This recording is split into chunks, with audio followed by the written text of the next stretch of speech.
Hey there. Woo. Oh, that was really loud. I think I actually frightened some people. Okay. Welcome to our show. We are the Comedy Conglomerate. A bunch of stand-up comedians who decided we were funny enough to try to come on stage.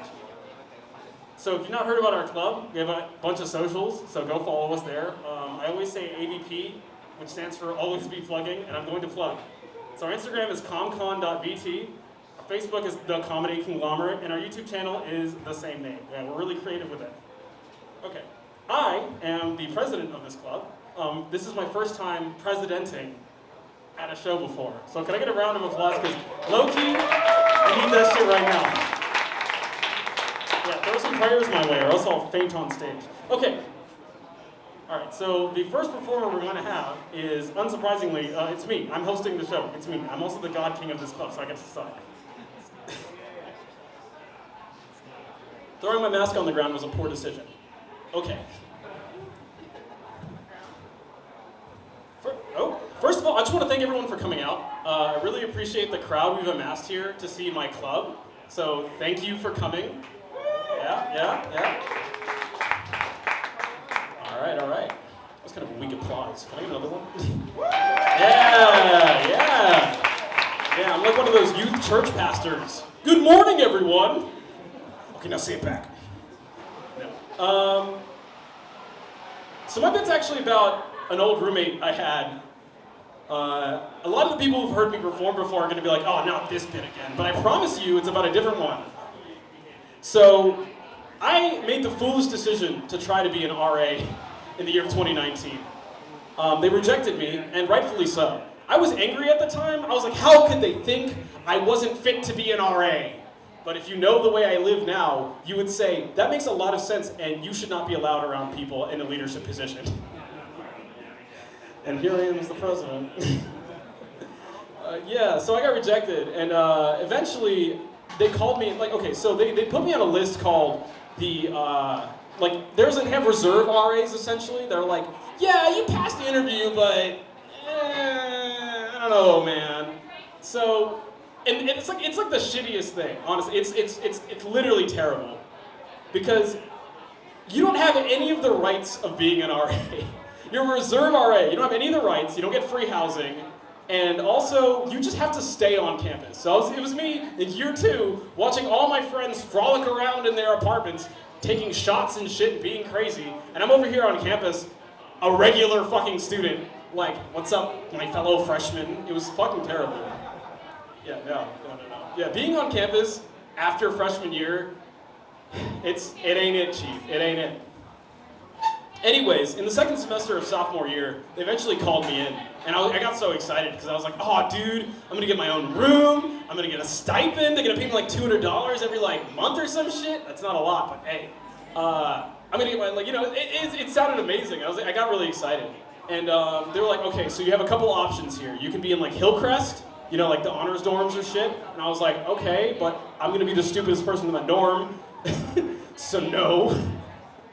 And then they were like, you can also be in Slusher Tower, 7th floor. Now, I was living in Pritchard at the time, okay, so in my head, I was like, it's not that bad. I've been in Pritchard, I've seen the worst, right? And I'll be close to all my friends, who all left. So, bad idea. And I was like, yeah, fuck it. Put me in Slusher. Throw me in that bitch. I'm gonna fucking take that shit on like it's a horse. Okay? I didn't say that. If I said that, I don't think they would have let me.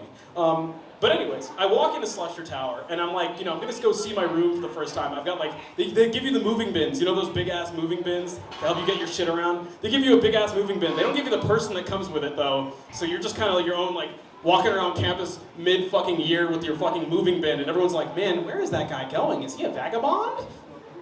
Is he homeless? What's he doing there? I look like a homeless guy. I just had all my shit. I look like that guy who got kicked out of his girlfriend's house. You know what I mean? The shameful walk with all your fucking clothes, and you're like, no, guys, it's been rough. That was me moving my shit to Slusher Tower. I get in the elevator and I immediately realize why this was a terrible decision. Because if you've ever been in Slusher Tower in the elevator, it's kind of spooky. I'm not gonna lie, it's kind of spooky. You're like, is this thing gonna drop? Am I gonna fall? make it all the way up, and I open, the elevator doors open, right? It's like, man, the world in front of me. And in my hall, this new hall that belongs to me now, they're just pictures, like deification, deification, I don't know, godlike pictures of the past RA. I don't think you fully understand what this means. They drew caricatures of him with muscular abs and like arms and shit. And then there were like drawings of pirates everywhere. And I was like, what the fuck happened here? I have to live up to this god who got kicked out. I later found out the reason he was fired, the reason I was replacing him mid-year, was because he just went to parties instead of doing his job. That's kind of based, I ain't gonna lie. Like, I was a little impressed. Yeah, so I walk on the floor and this guy's like literally a god to these people. And I'm like, oh fuck, right? And then I'm like, okay, now I might as well walk into my room. Turns out I have a roommate. I'm like, this is, okay, that's one out of the 3 things I was interested in, gone. I walk into the room, and the first thing I see on the desk is a bottle of Smirnoff. My roommate, we'll call him Nelson, okay? Love the name Nelson. And I walk in that room, and the bottle of Smirnoff's there. He's not there. And I have his number, so I text him up. I'm like, yo, I'm not gonna say what I found here, but you have 1 hour. I'm gonna leave and come back, because I can't, on my first day, give someone a CR. Because the whole floor is gonna fucking hate me. So I leave, right? And I come back in an hour, and the only thing that's changed about the room is the bottle of Smirnoff is gone. I'm like, he's not there, by the way. So my man did whatever he did. Just was like, all right. Called it a day. He's like, solved that problem. Anyways, other things I noticed when I walked into that room, there was a mini fridge there, and on the mini fridge was a little Confederate flag sticker, and I was like, uh-oh. Uh-oh. This is not ideal. Not a big fan of this. It's okay though, because as an RA, you're not allowed to have like deep political opinions, and my political opinion is that slavery is wrong. Don't clap for me, I'm black, I'm on the other side. If I was white and I said that, then you could clap, right? Anyways. Yeah. I met up with him later, because I was curious what kind of guy I was going to be interacting with for the rest of the semester. And Nelson had such an interesting voice. I know it's a weird thing to note on, but my man was like, yeah, what's going on? I was like, oh, I am a small stick. This is like, I hate to say this, okay, nobody cancel me for this, but this man looked like Hitler's like poster child. Like he was a blonde, blue-eyed, like 6'2" sophomore. I was like, oh no, who is this guy with the Confederate flag sticker? He had some interesting traits about him too. Like he would drink 6 cups of Death Wish coffee every single day. Raise your hand if you know what Death Wish coffee is. I need to get a feel out for if everyone here knows what that is. Okay, we got 2 people. Good. Death Wish coffee is the strongest coffee on the market. What that means is if you drink 1 cup of it, it is like 4 espresso shots. He drinks 6 every day. Every day. He had stacks of that shit. It was like the fucking, those little cups you put into the little like machine? I forgot the name of it. And it like produces coffee like magic. Yeah, he just had like 3 or 4 boxes of it. I was like, dude, where'd you get this? He's like, I don't want to tell you. I was like, that's concerning. He used to go to bed at 5 a.m. He had 2 Xbox Ones. It's because he wanted to play GTA 5, but with 2 people in the room. It's like multiplayer, but in person. I'm a biochem major, okay? I gotta go to bed.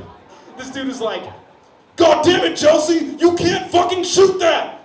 I was like, dude, I need to sleep. He also relegated me to the bed above his desk. I'm the RA, and he put like, dude, my man had his shit set up. There was no way in hell I was gonna move that shit. And frankly, I was terrified of him. So I was like, all right, I'm climbing up over his bed, and I will sleep here. It was like, I was a little bitch, I can't even lie. By the way, if you think this is an interesting person, wait till I get to the most interesting part of that adventure of a semester, okay? Because I remember, like, when I became an RA, I got excited because I was like, oh, I can connect to people, I can help them get through their problems. I can't wait to like explore these people's personalities, right? And like learn more about them and whatever. And Nelson was a closed book. Okay, he didn't talk much about his problems. So one day I'm studying. It's like a Friday night or some shit. I'm studying because biochemistry makes you want to kill yourself on a Friday night. And he peeks his head into the door. Like, let me show you. It's like he's like a child on Christmas Day. And he's like, no, sorry, this was a Saturday. And it's important, trust me. And he's like, hey, Zana? And I was like, oh, we're gonna have a heart-to-heart? I'm really excited. I can do the RA thing. He's gonna tell me some shit about how his parents were divorced or something. Ah! Like, I got excited. And he's like, hey, it's Saturday, and me and the boys are rapping downstairs. Rapping downstairs. Yeah, we do that on Saturdays. I was like, okay. I want to let you study, so. And I was like, oh, well, that's, okay, I like, thank you for that, I think. He's like, anyways, when you use the N-word pass, can you hand it over, or? My guy asked me for the N-word pass. And I want to tell you, I feel like a lot of black people's, like, response to that would be anger. But inside, I got a little happy, a little sad, and then, like, a little depressed afterwards. And here's why I went on that roller coaster of emotions. Because at first, I was like, he thinks I'm black enough to give him the N-word pass? This is so exciting!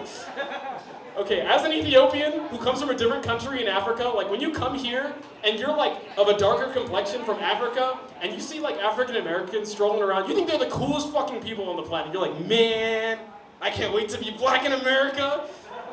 Oh boy. I learned over the years why that's not the most amazing thing. But anyways, like for example right then, and he was like, yeah, can we get the N-word pass? And a part of me was like, I wanted to tell him that like that it doesn't exist. Like if you're white, don't. Maybe like just don't. Like it never goes well for anyone. But instead I was like, hey, look, you can't. I don't have my laminator ready. I'm sorry. Yeah, I don't have I just didn't print any out today. And he was like, can you write it down on a piece of paper? And I was like, damn, all of my pencils are out of lead. Okay, so the second part of that emotional trip was me realizing that if I did give him the N-word pass, like a real physical N-word pass, all the black people who listened to his mixtape would be like, who's the motherfucker that allowed this man to say the N-word? And I'm sure he'd credit me at the end. He's like, thanks to Izana for saying nigga, I appreciate that shit. Like, my man would have outed me. Just so if you guys didn't know, all black people meet up on Sundays. We all meet up at Oprah's house. And I would have been at the pearly gates like, hey, let me in. They're like, we know what you did. We know. We saw the Confederate sticker. You're not coming in. Oh, man. So, yeah, it was fucking wacky. After that interaction, spring break was on the horizon. Now, this was the year COVID hit, This was that time period where time stopped moving, right? So, before spring break, I was like, you know what? Okay, when we come back here, yeah, let that settle in. When we come back here, we all had that idea, right? I was like, I'm gonna have a clean room. So, I got on my knees that day, like the day before spring break, and I just started scrubbing the floor. There were just stains everywhere, like vomit stains. I never cleaned them throughout the semester. I was just like, what the fuck is this? I don't know what this is, and if I question it, I'm scared I'll get killed. So I was like on my knees, I was like, man, this reminds me, I could have been a house slave. Like, what the fuck? I'm like, every time I'm looking up at the Confederate flag sticker, I'm like, I could have been a house slave. Because clearly this white man wasn't gonna clean his shit, right? So I go over to the window, to the mirror, and all the semester I thought we had a frosted mirror. We don't. There's just so much random shit on it that it looked frosted. I cleaned that shit, and for the first time, I saw my face, and I was like, oh, wow. Man, I've let myself go. Yeah. When I was finished cleaning the room, I decided to look through the cabinets and stuff like that. And I opened the upper place that's above the closet, like that tiny ass closet space. I open it up, and there's a duffel bag in there, and I'm like, this guy killed someone. I'm about to, I don't know, I'm not ready for this. And I bring it down, and it sounds like crinkling. And I'm like, what the fuck is in here? I open it, and there's like at least 90 cans of beer, empty. And I'm like, I can do nothing about this, but this is very concerning. I tossed that shit out, I was like, I hope I didn't just throw out his graveyard, but I was like worried he'd come back and like find me or something. On that day, by the way, he didn't tell me he was leaving for spring break. He just left. So I came back to my room, and it was like 9 p.m. I was like, where the fuck is Nelson? I hit him up, he's like, yeah, I'm in South Carolina. I was like, what the fuck? Where did you go? Like, what the fuck? I don't know, he's just an interesting character all around. So yeah, that was my time as RA at Slusher Tower on the 7th floor. I hope you guys found that entertaining. I actually have the record, fun fact, for shortest term RA ever because of COVID. They still paid me throughout the semester though. I went home, I just went home, chilled, and they were like, here's $200. I was like, oh! This was the right decision. All right, that's I hope you guys liked it. Again, I'm the president of the club, so clap extra hard for me or else I'll be sad.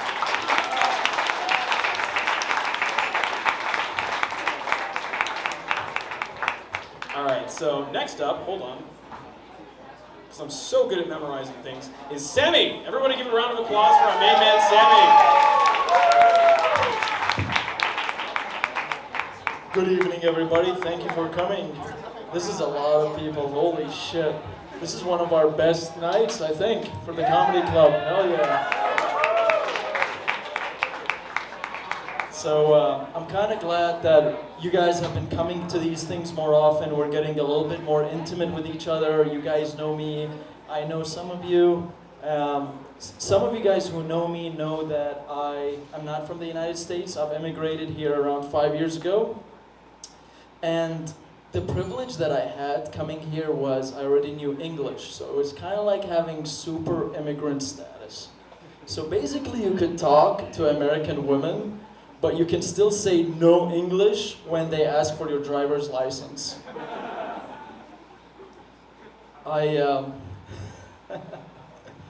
So, interestingly, I'm from Iraq, which is not a very common country in Virginia Tech. And every time I go ahead and introduce myself, usually to an older lady, this is how this goes. I'm like, hi, my name is Sammy, I'm from Iraq. And apparently they start talking to me like I'm a golden retriever. Like, hi! And then I'm like, hello. I get creeped out a little bit. And they're like, oh, you have really good English. I'm like, yeah, I kind of went to Catholic school in the Middle East. You guys have Catholic schools in the Middle East? Wow! Wow! Like, this lady said, wow. I'm like, you do know that, like, Jesus wasn't that far away from where I was, right? Like, I lived right here. He lived over there. I was on 214 Main Street, and he was on 352. So, any person who didn't laugh at this joke is probably like this fucking old lady, so... Fun fact, I go to counseling. Yeah. That's great. Well, I go to counseling because I have a dad who served under Saddam Hussein. Yeah, Saddam Hussein is a guy who liked to mass murder people. So as you can see, growing up with a dad who kind of went through that, comes with its list of inconveniences. So, like out of nowhere, son comes into the house from school, valedictorian son. I'm not gonna mention which son it was, but valedictorian son walks into the house. Dad is like aggressively looking for the remote. Dad decides that he cannot find the remote, so he decides to aggressively beat the shit out of his son.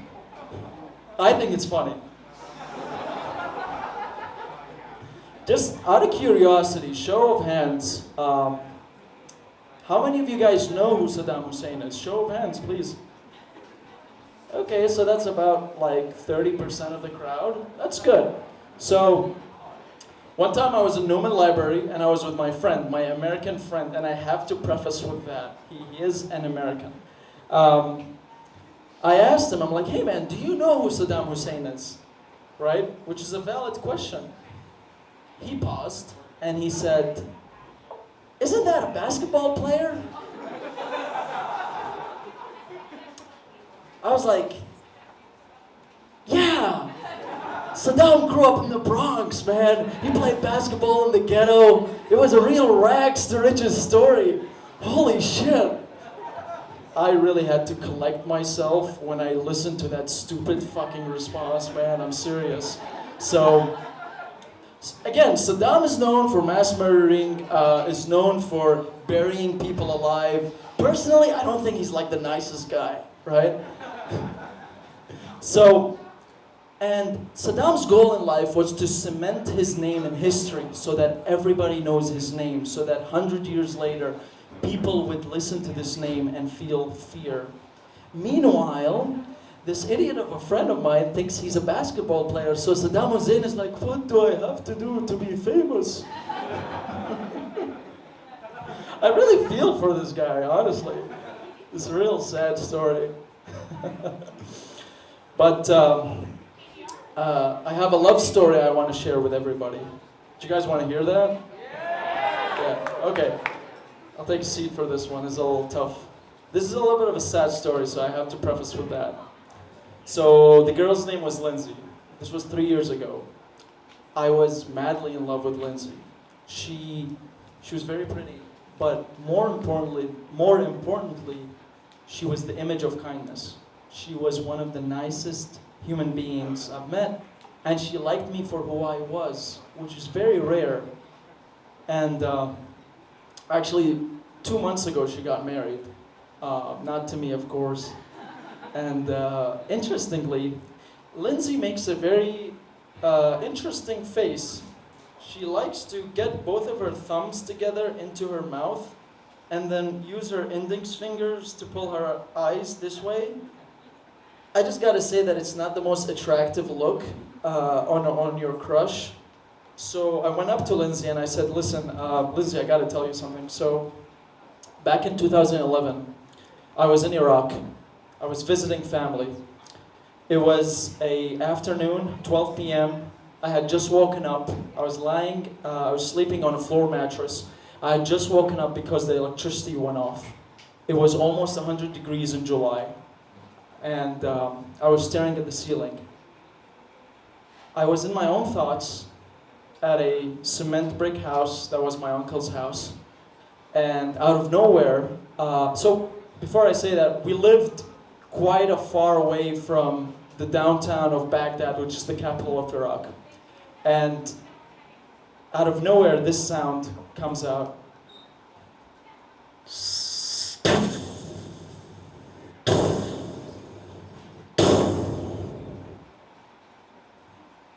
And it's exactly what you guys are thinking. Now, as I was trying to comprehend what was going on, I had just remembered that my mom was in downtown early that morning, and she was still in downtown by the time that I was witnessing what was a bomb explosion by an unknown terrorist group. So as I kind of was familiarizing myself with the idea that I no longer have my mother because of this tragedy, I stopped and realized, man, wow, that was a very scary experience. But honestly, it wasn't as scary, Lindsay, as that fucking face that you make. Please stop making that fucking face, man. Jesus Christ. I would love to lighten up the mood with maybe a little bit of a better story. You guys open for that? Yeah, all right.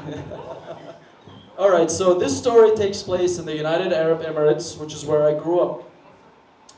A lot of people associate it with Dubai, but it's not all Dubai. It's not all flashy. There are areas that are just normal and suburban, and that's where I lived. So my friend and I, we were both 16, and we had just lied to both our moms. We told our moms we were going to be sleeping over with each other. And we decided to take a bus ride to Dubai. It was an hour and a half. So we take a bus ride and we come in late. We go to the nicest places in Dubai, but we couldn't afford to do a lot of stuff because it was so expensive, right? We didn't do much. We just walked around the nicest place. It was called Jumeirah. We walked there. We got bored a little bit because we weren't doing shit, right? So I decided to approach one of the taxi drivers. So there's always a lineup of taxi drivers in Dubai. It's very common. And I went up to him. The guy was from India.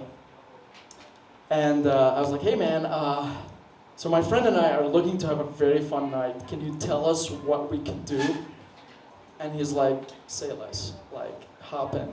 Dude, these freaking taxi drivers in Dubai have seen some fucking shit, dude. Like, it's not uncommon, because Dubai is a different world. It's not uncommon for you to see an older man and 4 women and wonder, are these his wives or his daughters, right? So we get into the car. We drive.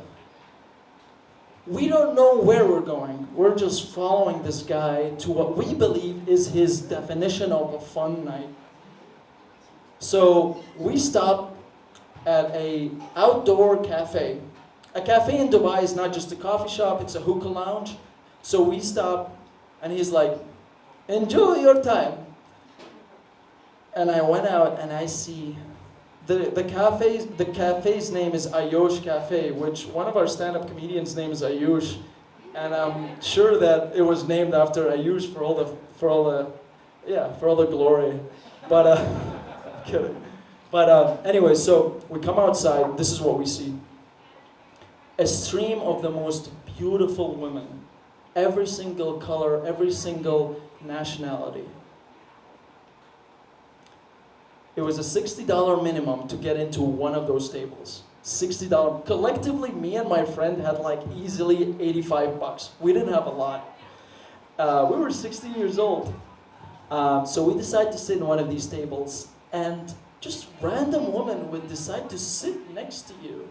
And I was like, oh, I started picking up on things, because women generally don't come and flirt with me at all. They were like making like hard moves. And turns out it was a stream of prostitutes, man. And frankly, like the one thing that Arabs fucking love is prostitutes and negotiating prices. And sometimes these things go hand in hand. So we're sitting there and we're minding our own business. We don't have a lot of moves, so you do understand that we're a little bit creeped out by this. Getting approached. So we see close to us there's a conundrum going around. There's a few Arab guys yelling, and there's some of the prostitutes getting pissed off. The Arabs were actually negotiating prices. That's really what was happening. And so I'd like to preface by saying that I looked like this when I was 16 years old. I was this height, I had this much facial hair. This is important to the progression of the story. So I wanted to go to the bathroom. And as I was nervously walking through this issue or conundrum that was happening, one of the ladies was a little bit, caught my eye, or she was staring at me. And so I looked at her, and she did this. Dude, trust me, man, when you're 16 and you're a guy, you don't know, like, you don't have the moves to say, no, you know. No means no doesn't apply when you're a 16-year-old male. That's what I'm saying. Anyways, so I go to the bathroom, I take a piss, and then I'm like, what is going on? You know, there's a bunch of Arabs who can beat the shit out of me, and then there's a prostitute who wants me to get closer to this issue. And so, as I come out of the bathroom, I decide, all right, I'm gonna have a game plan, I'm gonna walk out, go back to our table, nothing happened, right? As I walk out, this time she does this, and I couldn't say no. So I walk towards her, and this is what she says. I like your shorts. Yeah. And this is what I did.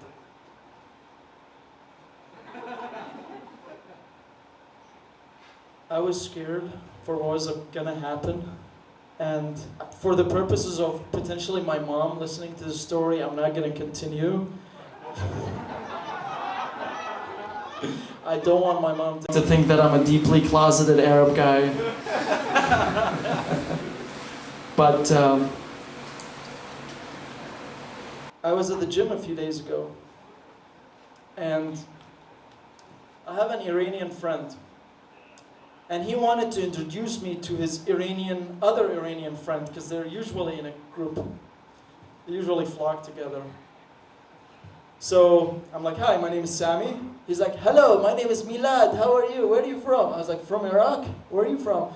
I'm from Iran. Did you watch the soccer match yesterday?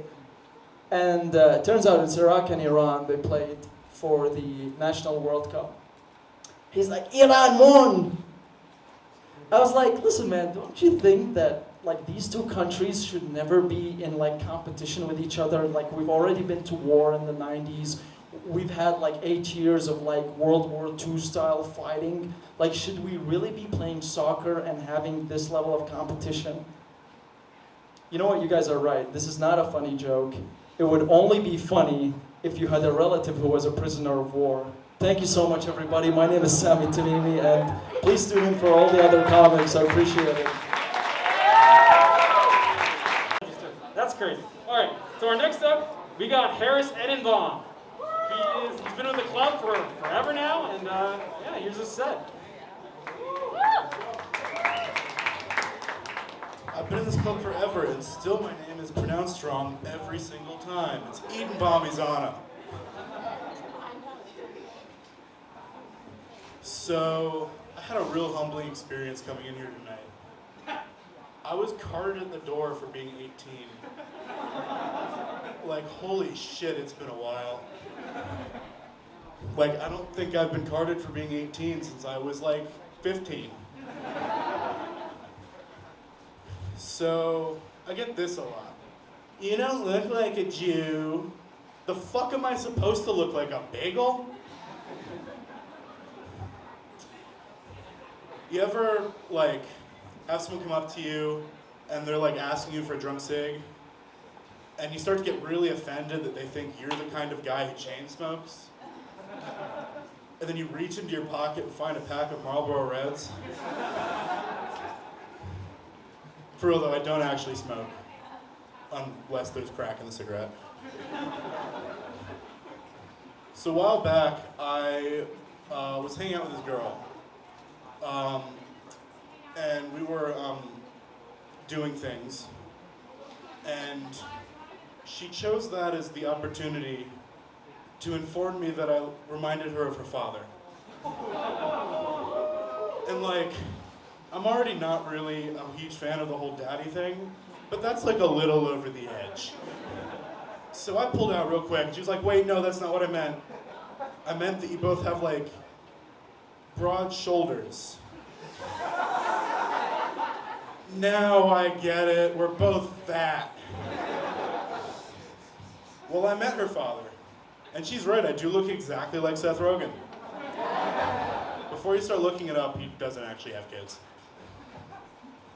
Now, when my great-grandfather came to the US after like trying to escape the pogroms, he brought this necklace with him.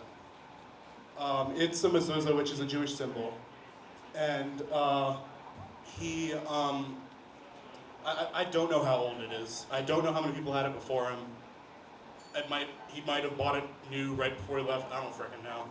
But somehow it ended up with me. And I wear it all the time. I mean, I haven't taken it off in like 5 years. Now, I don't believe in the whole like ancestors watching over you thing. But if it's true, that man's seen some shit. Like, this stays on during sex. Now, my real pondering is whether he's like, dude, just stop fucking her and go find yourself a nice Jewish girl. Or if he's like, good job, that blonde is really hot. No, my girlfriend hates that joke. Because that is the one time she wore a blonde wig. I got no issue telling it in front of y'all though. Partly because she isn't here. Mostly because she doesn't exist. I'll see y'all. This is gonna sound terrible, but he was our treasurer, and and I'm not gonna lie, his pitch was, "I'm Jewish." That's not a lot. Like, I'm not making that up. Don't hate me. All right, so our next performer is Ayush Patodia, okay? So give him a big round of applause, all right?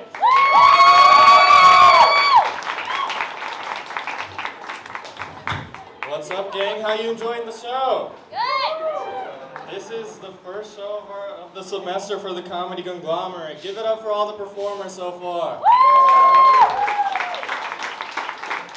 Nice. I love performing at the Milk Parlor, but sometimes I feel like they mock my Indianness with this cow. No, I'm just joking. Just fun. I made a joke about worshiping a Burger King patty one time. That was just once.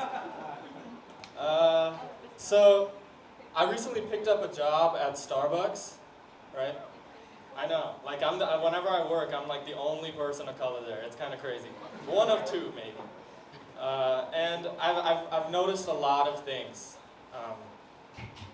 And I used to work at a local bagel shop, and so I know that I see that contrast between corporate and working at a local place. Over the break, there was a snowstorm, and like if I still was working at the local shop would have just closed. Not Starbucks, no. Because I realized that, the first thing I realized is that nothing stops white people from getting their guys' coffee. It was a lot of snow. Like, it was like this much snow.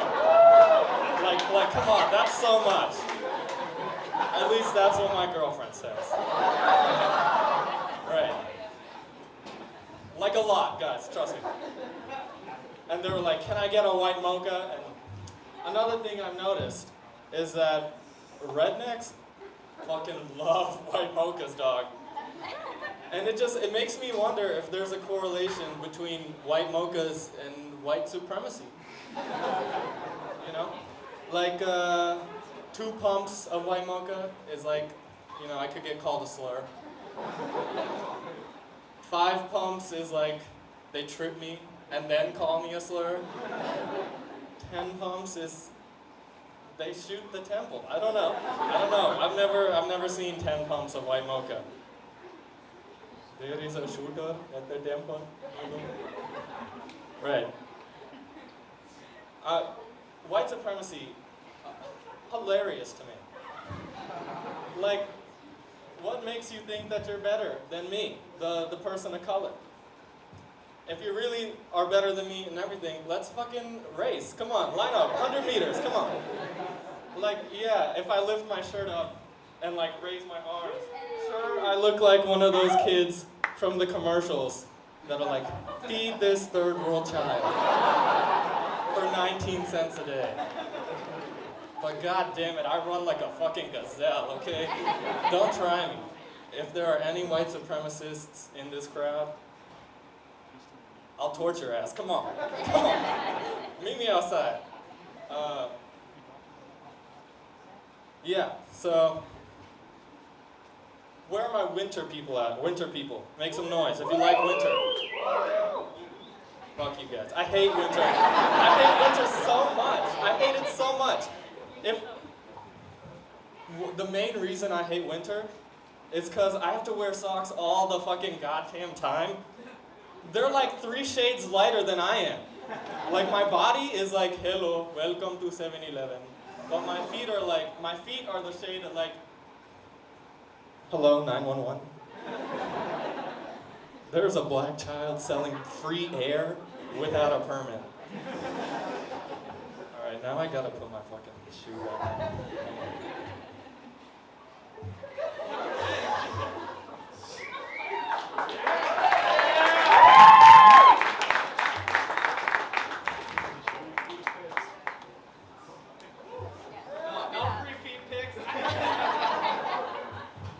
Gotta sub to my OnlyFans then.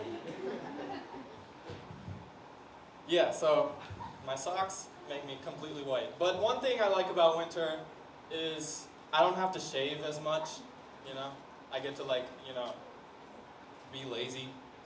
But my girlfriend wanted to see me with the stash, and so I shaved down to a stash, and she was like, "I want to see what it looks like," and I was like, "No, you don't, no." Because the thing is, any Indian guys, men out there. Yeah! Fuck yeah, dude.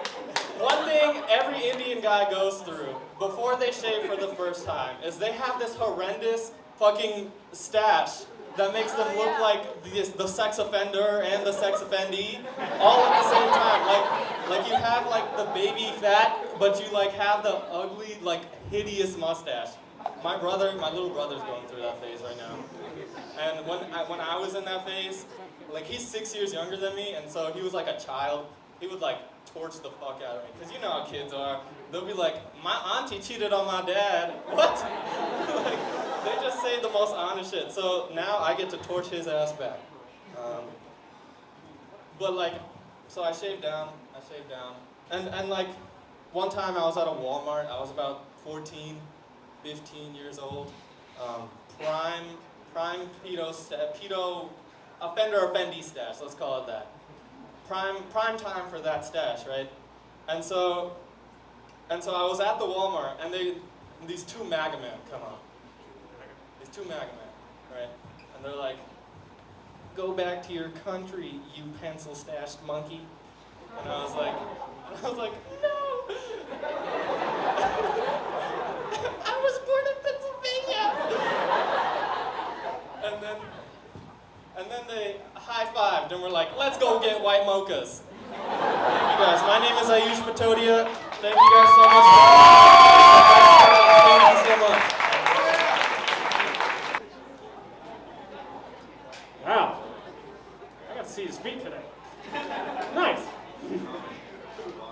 I'm sub to his OnlyFans, so I can't even pretend like that's not the case. Next up is our female representation, Sage DeLong.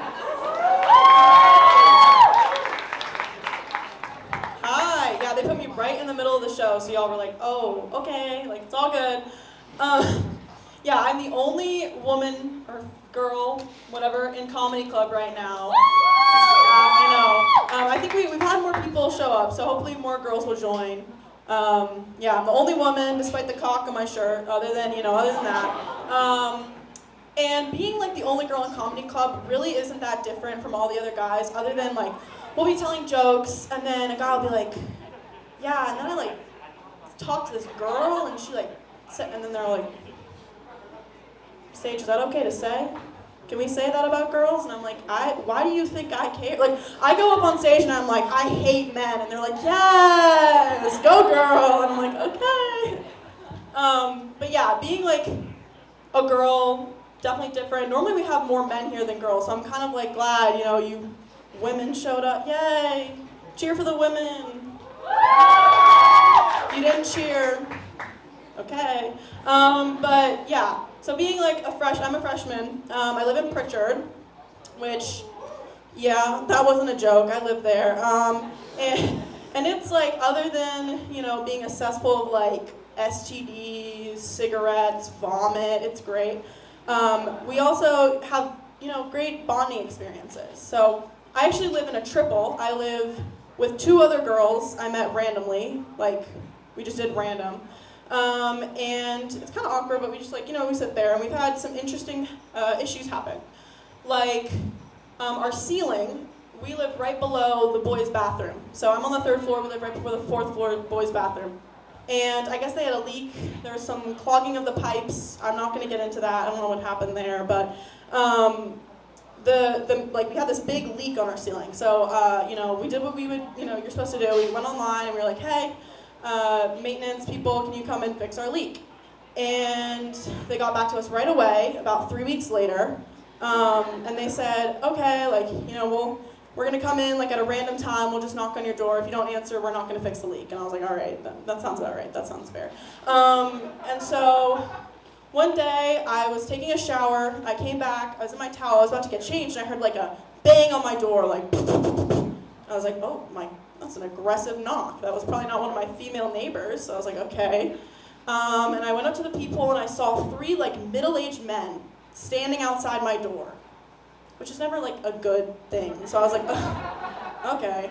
But I kind of just ignored it because I was like, okay, I'll change and then I'll get the door. Like this isn't a pressing matter or whatever. Like I go back and then they bang again. And I was like, oh my gosh. So I cracked the door open a little bit. I'm still in my towel and I was like, hi.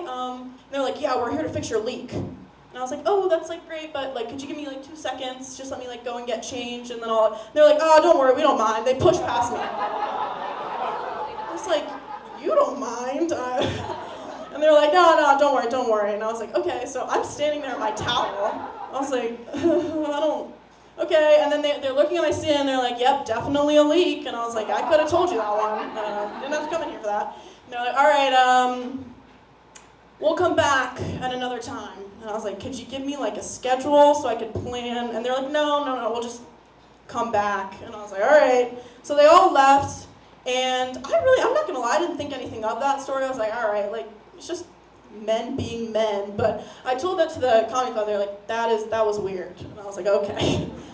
Yeah, I've had a lot of weird experiences. One time I was at a party, and this guy and I were like talking. I don't know how, but we brought out our like hokey passports. Which, side note, if you call your hokey pee, I don't have a lot of respect for you. I don't think you have self-respect. That's a weird thing to say. Like imagine I'm like whip down my hokey pee. Do you see how that sounds weird? Do you see how that's like a little bit concerning? Like I'd be like, oh, where's this story going? But anyways, so we pull them out and we're looking at them and he's like, looking down, he's like, oh. And I was like, what's wrong? And he's like, I'm not gonna lie, your picture is not great. And I was like, oh. And he was like, yeah, you just don't look good in it. And I was like, okay. And he was like, oh no, like don't worry though, like you're like pretty in person. And I was like, oh, thank you. And he was like, yeah. And then he walked away from me, so that was good. Another time, I was at a different party. I was at a frat party. Standing there or whatever, guys would come up to me. It was like the dark. I don't know. Some of you are probably like, what? And it was like dark in there. And then they'd come up to me and they'd be like, they'd ask me questions like, what year are you? Freshman? They'd be like, bet. They'd talk to me some more. They'd be like, oh, where are you from? All this stuff. And it would always come back to, what sorority are you in? Like, what sorority did you rush? And I didn't rush a sorority. I kind of feel like comedy club's my sorority.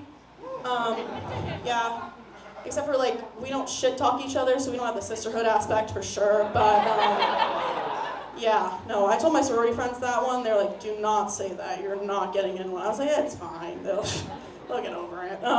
So I'd say that, I'd be like, oh, I actually didn't rush, sorry, and they'd be like, oh, and then they'd walk away. I don't know, maybe it's because it's the South, y'all like the brother-sister stuff, but they did not rock with that. They were like, oh, okay, bye. I was like, okay, yeah. Also, as a freshman, I used to babysit. And I babysat for this woman, and she was talking to me. I used to be vegetarian. I'm not anymore. I don't know, not anymore. That was kind of a bad diet for me, but I fixed it. Now I live on canned soup and craisins. That's what I have going on in my dorm. But yeah, so I was vegetarian. And the lady was really nice. She was really concerned. She was like, oh, but you're not getting the vitamins that you need by not eating meat. And I was like, oh, don't worry. And so I started talking about the vitamins because I used to take vitamins to supplement all the vitamins I didn't get from meat. And I said, oh, yeah, there's this one vitamin I would take all the time called vitamin B. It was a vitamin B complex.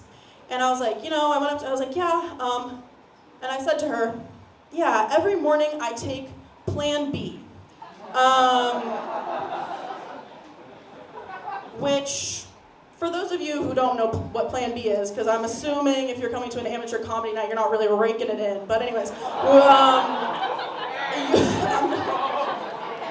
I'm just saying, it was, my friends aren't even here. It's what you take after having sex, right? If you didn't use a condom, whatever, I don't know. Again, they keep talking about it, they're not getting any. But yeah, so she looked at me and she was like, what? And I was like, oh, no, vitamin B. I'm so sorry. She was like, that's okay. And then I don't babysit for that woman anymore, so that tells you anything. But yeah, definitely, if you're a girl, you like comedy, come and join us. I'm the social media manager, so ABP too, always be plugging. But thank you guys, up stage. Can we get another round of applause for Sage DeLong? Yeah. Awesome set. All right. So actually, the truth is, I'm one of. I could be your sister. I'll be your sister. Yeah. Let's go. All right. So next up, we have Scott Blair. So get your hands around for Scott Blair.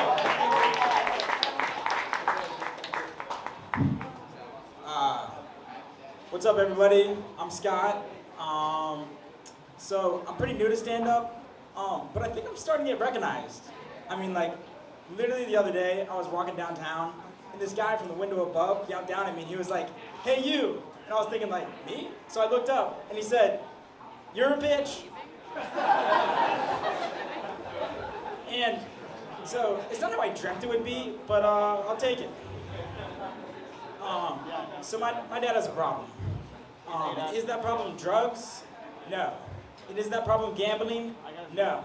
Is that problem that he's secretly gay but married to my stepmom? I don't think so. His problem is that he just shops at REI just way too much. Not all of your articles of clothing need to be from REI. Nobody on earth needs 12 pairs of wool socks, but for some reason he bought 24 for safety. But his big thing recently is that he got an REI credit card. And he feels the need to rack up as many points as possible on it. And so, on our last 2 vacations, he put both the vacations all on the REI credit card. And now we own the letter R and E from the REI sign. I'm just kidding, they legally can't sell you that. So we just settled for disappointment and a fancy hat. So I think animal activists are great, all right? But I think you guys are sending out the wrong message when you say animals are friends, not food, okay? Because, I mean, I love animals. They're great, but I've met a ton of people in my life, and let me tell you, less than 1/4 of them want to be my friend. So I don't think animals who don't speak English are gonna want to be our friends. I mean, I do think some animals like cats or dogs can kind of be our friends, but like, even then I'm still a little bit confused. Because I mean, my dog walked into my room, shitted on my floor, and ate half a $20 bill. So, I don't know what that means. And my cat, I really don't know what's going inside her head. We're not that close. But I did see a book that was titled How to Tell If Your Cat's Plotting to Murder You. And it was the New York Times #1 bestseller. So that's a little concerning. Oh yeah, but don't get me wrong. I, as much as anybody, would love to have animals as best friends. Do you know how awesome it would be to have a polar bear as a friend? I wouldn't be hanging out with my friends now if I could have a polar bear as a friend. Just think about it like this. If you could be friends with a polar bear or a guy named Jerry, who would you pick? It's pretty simple. I mean, just imagine hanging out with a polar bear, or even a panda. Just think about this. You're just sitting on your couch, hanging out with the panda, getting high, watching Kung Fu Panda 2. It doesn't get much better than that. But unfortunately, today in America, it's illegal to sneak into a zoo with 2 ounces of weed and light one up with a panda. So, thanks a lot, Biden. That's all I have tonight. Thank you. Scott was our non-female representative. All right. So next up, we got the guy nobody seems to want to talk about, Nico Bruno.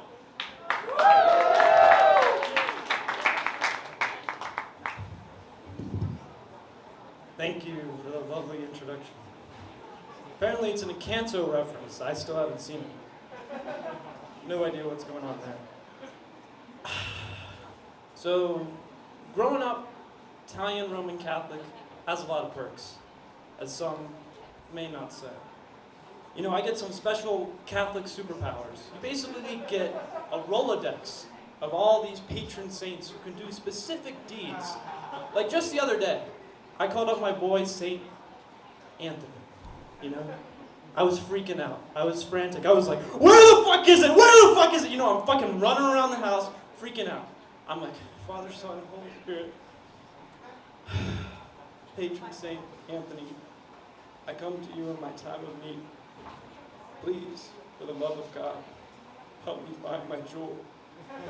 It's been gone for a whole 20 seconds and I am freaking the fuck out. I don't know where it is. I've searched the entire house. Oh my God, where? Oh shit, there it is.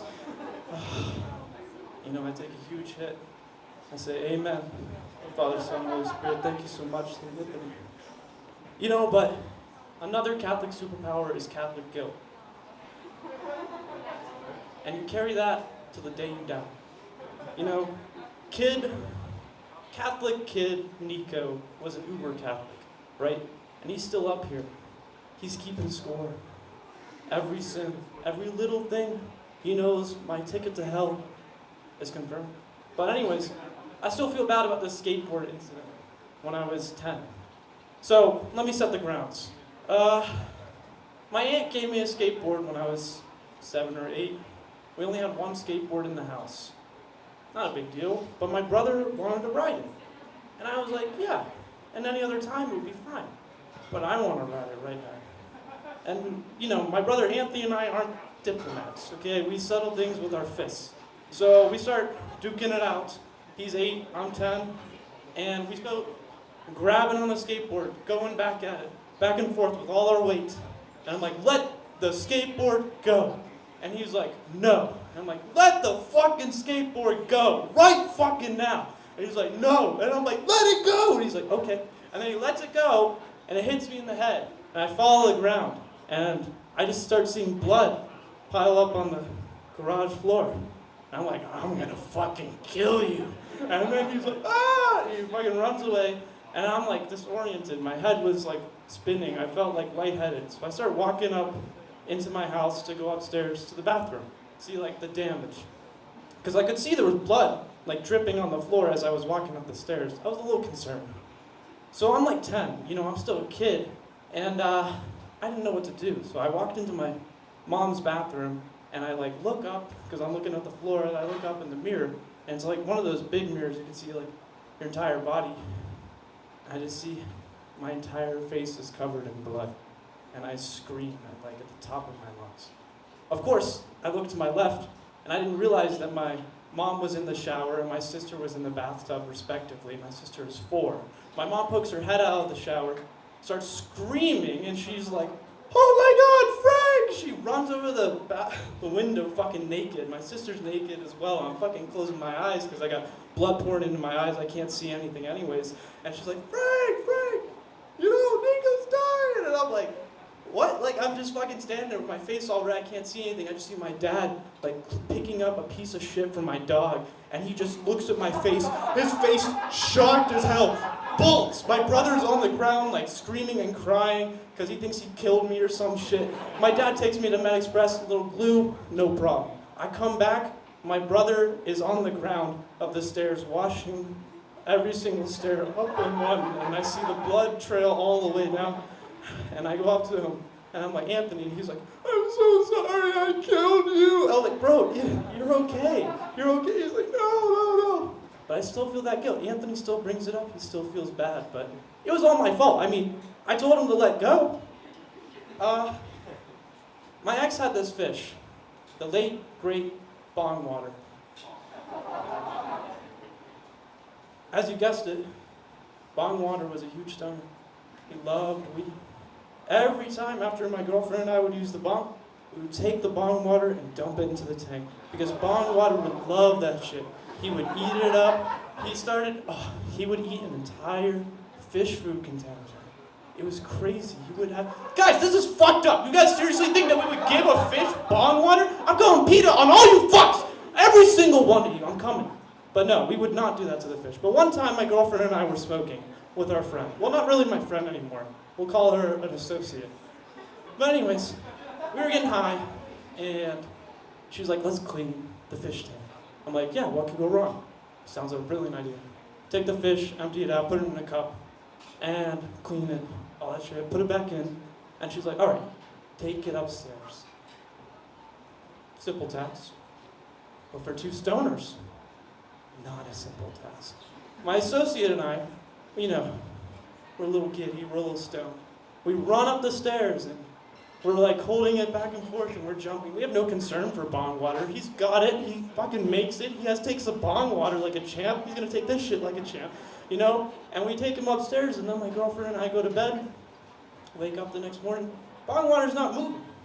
I have no idea what killed it. But, you know, shaking it up and down the stairs probably didn't help. Or the bong water. But anyways, you know, Valentine's is right up the corner. And love is in the air. Am I right? Well, I'm hearing Yaz, nose. I have it with the nose. I am saying fuck it. You know, I started watching Designated Survivor. I know the show's a classic from 2016. They got canceled, so, you know, it's a good show.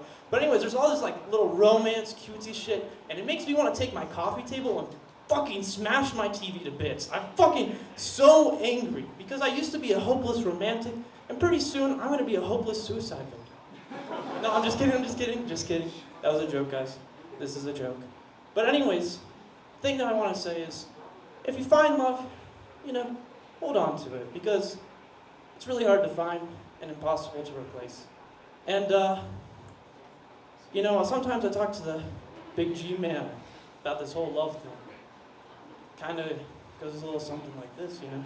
I go like, Father, Son, Holy Spirit, yo, G man, I need your help. I pray to you a lot. Could really use some help with some love. And, you know, he goes, yeah, So are you gonna help me at all? Are you gonna say anything? Because I gotta really appreciate the help. Do you answer anyone's prayers? But are you ever gonna help me or respond? All right, okay, I need to talk to someone else. Father, Son, Holy Spirit. Amen. Can you transfer me to St. Anthony? Hey, yo, St. Anthony, you know, I hit you up earlier for my vape. You seem like a pretty cool guy. Any way you could help me out with this love business? St. Anthony? I'm sorry, St. Anthony can't come to the phone right now because he lost his jewel. All right, thank you guys so much. That's my time. My name is Nico Bruno. I want to give a personal thanks to Nico for using the chair. Can we get a round of applause for the chair as well? This is our club mascot. I don't know if you guys know that. It's covered in tinfoil because I'm lazy as fuck and didn't fix it from Christmas. All right. So our next performer is everybody's favorite Australian, Dylan Hewson.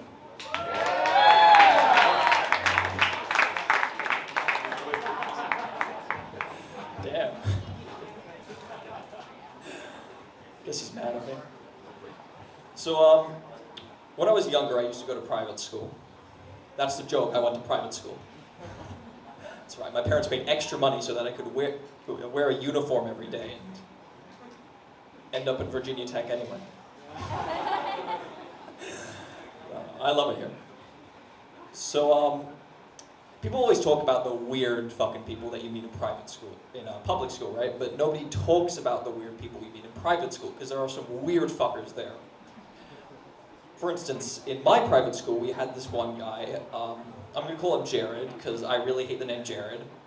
And also his name was Jared. So, Jared was a weird guy. He's kind of a kleptomaniac. I know this because, well, in our school we used to have this game that we used to play religiously during lunch and recess. We called it handball. It's a little different from your guys' handball. What you need to know is that to play it, you have to get this like bouncy ball. It's big as your palm, right? And so a lot of kids in my school, we got it by buying it from Jared, because he would come around during lunch and recess with this little shopping cart, you know, filled with handballs, and be like, hey, you want to buy one for $5? We bought it, it was cool. And you might be wondering, well, we were wondering, how does he get these? So, at first, he used to just pick up ones that he found, like he'd find them after school, in the handball courts, all that stuff. But that wasn't getting him enough. So what he did is, during class, when he'd go to the bathroom, because he went to the bathroom a lot, when he went, he would find the people who he knew had handballs, and he'd go to their little cubbies with their bags and everything, and he'd take them. He'd reach into their bags and steal just their handballs. And then he'd sell them back to them later during lunch and recess. He was robbing us blind and then selling the handballs back to us. We considered it the dumb one in class. Didn't go well, no. You know, bit of a extortionist. He was also a contortionist. You're wondering how I know this. It's because we're at 4th grade. You know, I was in camp. We're all there, all the boys in our room, talking about boy stuff, you know, girls, sports, video games. And then Jared's like, guys, I can lick my penis.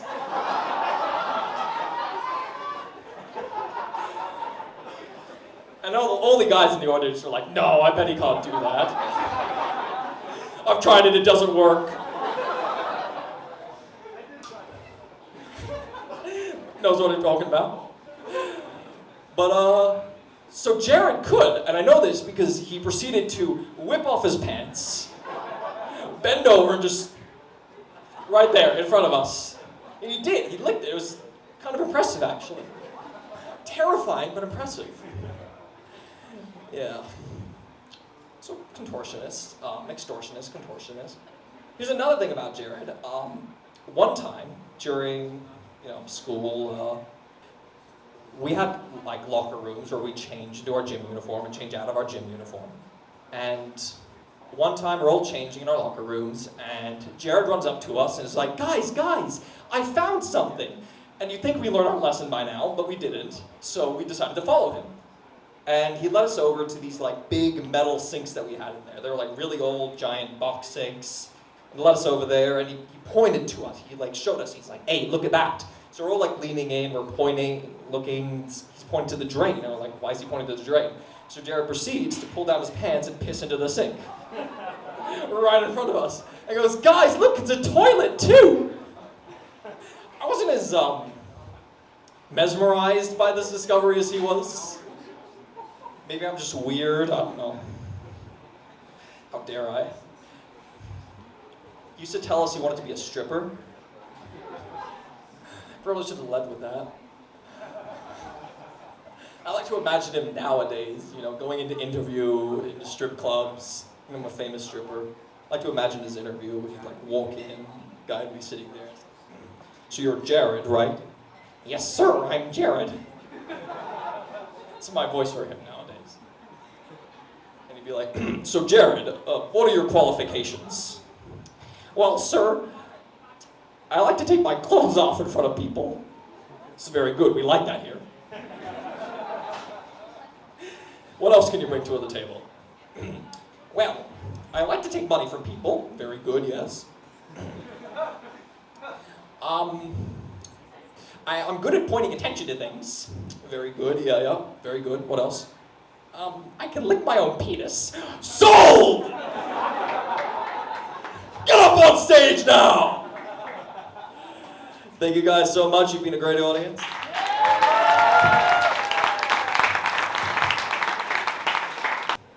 Thank you, Dylan. Oh my God, that was awesome. I want to meet this guy. This sounds pretty incredible. All right, so next up, you guys know me, I'm the president. We'll say hello to our vice president, Kanan Stone Phillips.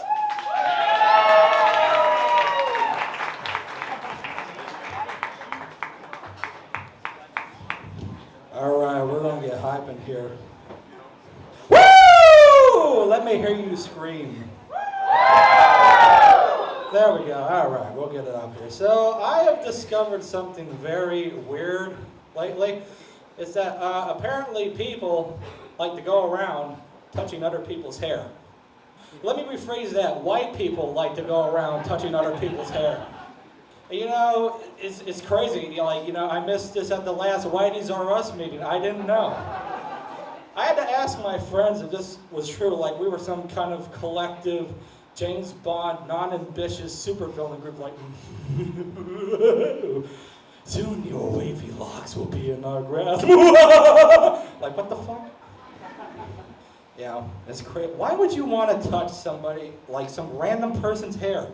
It doesn't make sense to me. Like, you know, fucking get hair gel, dandruff all over your little stubs. It's just not, it's not a good look.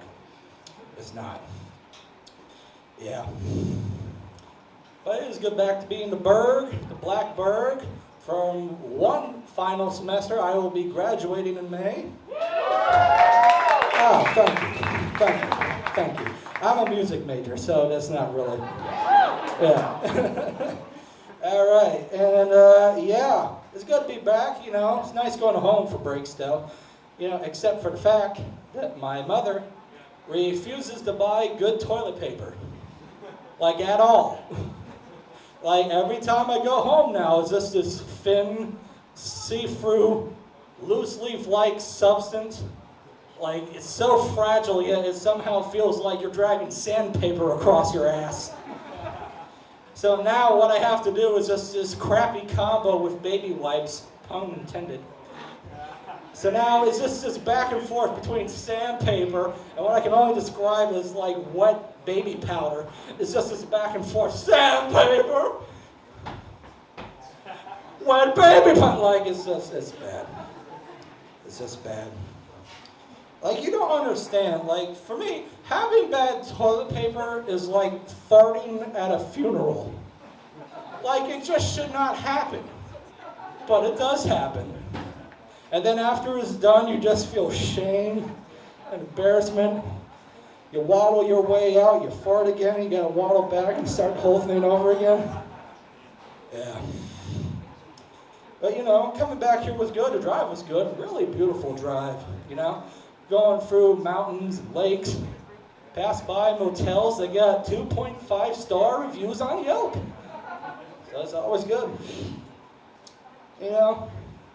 And, like, I'm from, like, a small town in Virginia, like, about 4 hours from here, so it's always nice to get on the road early so you can pass by as they refill the soda machines for the motels. It's very good. Yeah. And then, yeah, you know, it's a long drive, so I always like to get a little food along the way, you know. Stop for some food. My favorite choices for fast food are Taco Bell and Burger King. Now, some people, oh, thank you. Now, some people hear that and they go, ugh, what? Taco Bell? Burger King? Why not Mickey D's, bro? Go get a Big Mackey and a Shamrock Shacky. Come on, bro. I was like, you know, I just prefer the taste of Burger King's burgers better, you know? And, you know, I'm just going to say this, Burger King is better than McDonald's. Yes, I know, so controversial, yet so brave. Yeah. But for good reason. Like I said, burgers taste better. And oh my God, the sides. You know, we can get at McDonald's for sides, fries, and crappy fruit. That's it. You go to Burger King, you get cheesy jalapeno bites. Get chicken fries, get, oh my God, mozzarella sticks. I love mozzarella sticks so much, you know. I'm gonna take a sip here.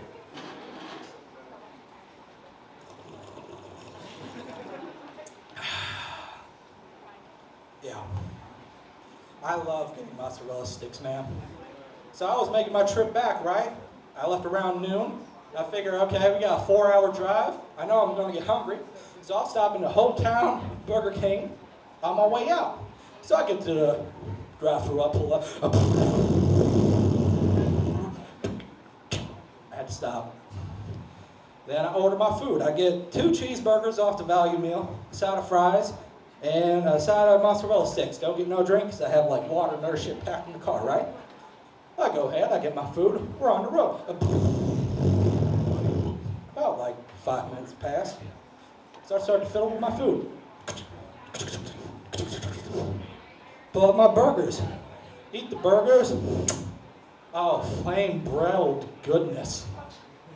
I get to the fries. Oh, salty chef kiss, baby. And then finally, I get to the mozzarella sticks, and they fucking forgot my mozzarella sticks! I was so pissed off. You know what made it even more infuriating? Is that the fact that they remembered to put the little packet of marinara sauce in the bag, but not the mozzarella sticks. Like, I have never wanted to be able to turn into the Hulk so badly before in my entire life. Now I know why they cast Mark Ruffalo in the movies. Because at some point, they were down at Burger King, down in Hollywood, and they forgot his mozzarella sticks. He's like, motherfucker!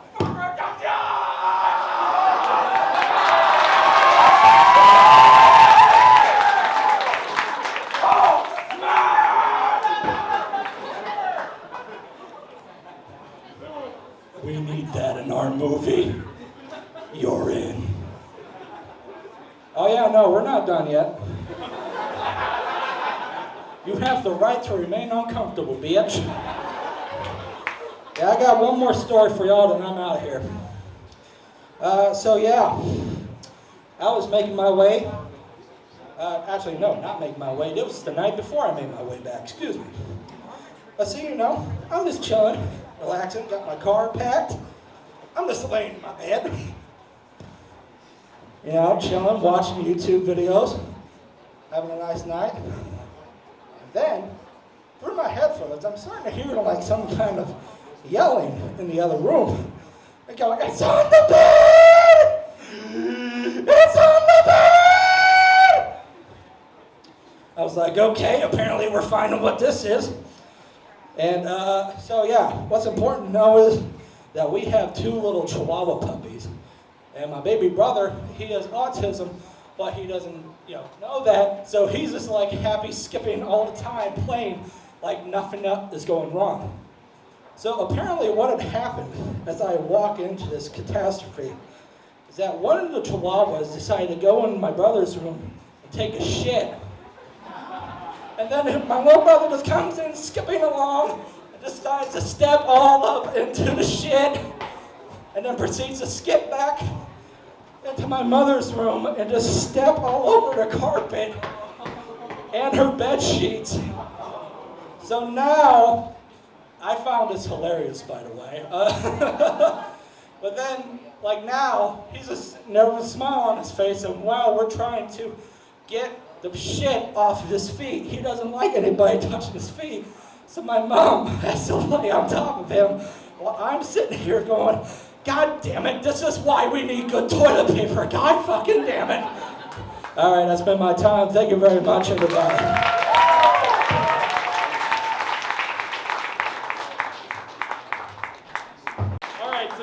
Upcoming is our last performer of the night. His name is Malhar. Everybody give him a round of applause. Okay, he's got an awesome performance for you. Hi. How are you lot doing tonight? Is everyone having a good time? Okay, it's a Wednesday night, relax. It's good to see so many people here. Could we give it up for Azana, the president? He's been doing a great job tonight. First time. But yeah, so my name is Malhar. I'm from India, but I don't sound like I'm from India. I sound like I'm being badly dubbed over in British. That's because I grew up in the UK. Yeah, so I grew up in the UK, spent like a few years here and there, and now I'm here in the United States, right? But nothing really prepares you for the United States, because you lot do everything differently, right? You lot do everything different. Like, for example, we call it a pavement, you call it a sidewalk. We call it a crossing, you call it a crosswalk. We call it crisps, you call it chips, we call it chips, you call it fries. Like, come on. We call it being homesick, you call it independence. I mean, if you didn't laugh at the joke, it would have been funnier 200 years ago. Just saying. But yeah, so I've been getting, it's like adjusting to you guys is a bit much, isn't it? Like, I was in Walmart, right? I was at Walmart, and then I was going through an aisle, and I turned the aisle, and I just stopped dead in my tracks, because right ahead of me, was a whole counter dedicated to selling guns. And I couldn't find like a medium bin bag, and you're just selling whole-ass rifles, just like the whole thing. I was like, shit, holy shit. The next week I went to Target. I searched for 20 minutes. And then I asked some guys, like, where's the guns? And then he looks at me like I'm the idiot. It's like, we don't have guns. I was like, but it's a name. You guys like literally put Target. The audacity. I don't get your law, man. I don't get your law. But yeah, I've had some interesting conversations while I've been here. The funniest one, I'll never forget. This is the funniest conversation I've had. I was talking to this one girl, right? I was talking about guns, right? Because like it's an important issue here, right? I go, yeah, you know, someone can just pull up on you with a shotgun. I'm like, what would you do, right? What would you do when a person pulls up on you with a gun? And she says this, right? Hearing this lowered my IQ by 20 points, just saying. I was like, what's happening? So I tell her, I go, yeah, what do you do when a guy pulls up on you with a gun? She goes, I got pepper spray. What? I was like, I don't think you understand the concept of bullets. Like, I don't think that's how bullets work, right? This woman thinks she's out of the Matrix trying to stop bullets with like pepper spray. I was like, holy shit. I was like, oh, bro, that's too much. I was also interacting with other people at other situations. I was at an event. There was like free dinner there, so you know I'm turning up. Free dinners. Come on. There's a girl in front of me, kind of pretty, and she turns around and she goes, hi. I was like, oh no, social conversations. And then she's like, what are you doing here? I was like, I know, free food. Free food. Then I ask her what she's doing there. And then she says, I'm from Sigma Chi, right? Anybody? No? Okay, cool. Okay, first off, the Greek language is single-handedly being kept alive by you lot, right? Like that and COVID variants. Like, I want to see a frat called Omicron Delta. Like, what's going on? Like, guys just dying on the floor. But, so anyway, she goes, yeah, I'm from Sigma Chi. And I was like, I'm new in your country, I don't really know what's going on. Explain to me what it is. And I kid you not, she looks up, she goes, do you know Jesus? What? Was that good? So it turns out Sigma Chi is like some religious like sorority or whatever. And, like, I was in for a lecture after that, holy shit. But at the end of it, she asks me the question. I was like, she goes, do you believe in God? I was like, I have the whole Hindu cinematic universe out here. What are you talking about? I'm like, bro, Shiva, third eye, you're dead. Like, yeah, I go, look, some guy turned water into wine. But another guy put weed into candy, and I believe in that guy. That's been my set. Thank you so much. I'm Alright, so once again, our socials are comcon.vt on Instagram. Check us out on YouTube, Facebook, all that business. And also, right after this is salsa night, so if you want to get your salsa on, go feel free. You know what I'm saying? You got your laughs out, get that shit rolling. So thank you guys for coming. We appreciate you guys.